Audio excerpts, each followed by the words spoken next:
So with your property manager, then what are some red flags that you would want to watch out for, and maybe might give you some indication it's time to find someone else? Yeah, red flag number one is that you're getting complaints from the residents. If you do the annual polls with your residents about how the property manager is taking care of them, how they're handling complaints, how quickly are they getting repairs done, things like that. Excuse me. Some of those things are out of their control, especially if they're hiring contractors, because sometimes the contractors are just busy and they can't get out there any faster. But other times it is in their control. You want to make sure that they care about the property and that they're taking care of the property and that you see your income, right? Again, what are you going to do to help me increase the value of the property? A good property manager is proactive.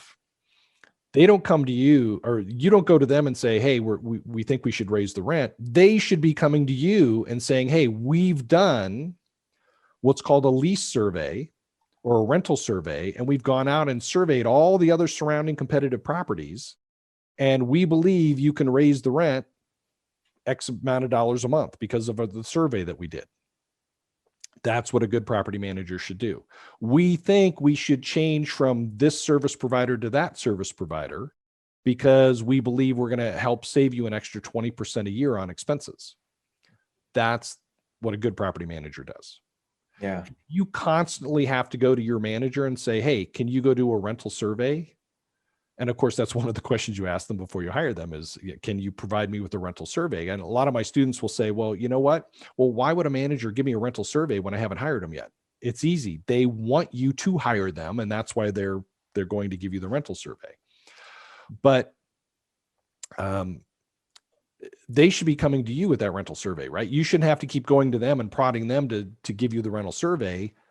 They should automatically be giving it to you at least once a year, if not twice a year. As a matter of fact, I've got a student here in Denver who actually is a property manager.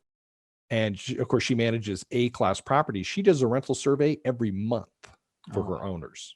Every single month. She goes into her software because the way the software is set up, she can actually go out and check competitive properties right through her software and come back and say, hey, this is what the average is in the area.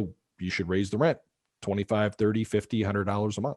So so if you're not getting those things, then it's bad time to start looking for somebody else. Okay.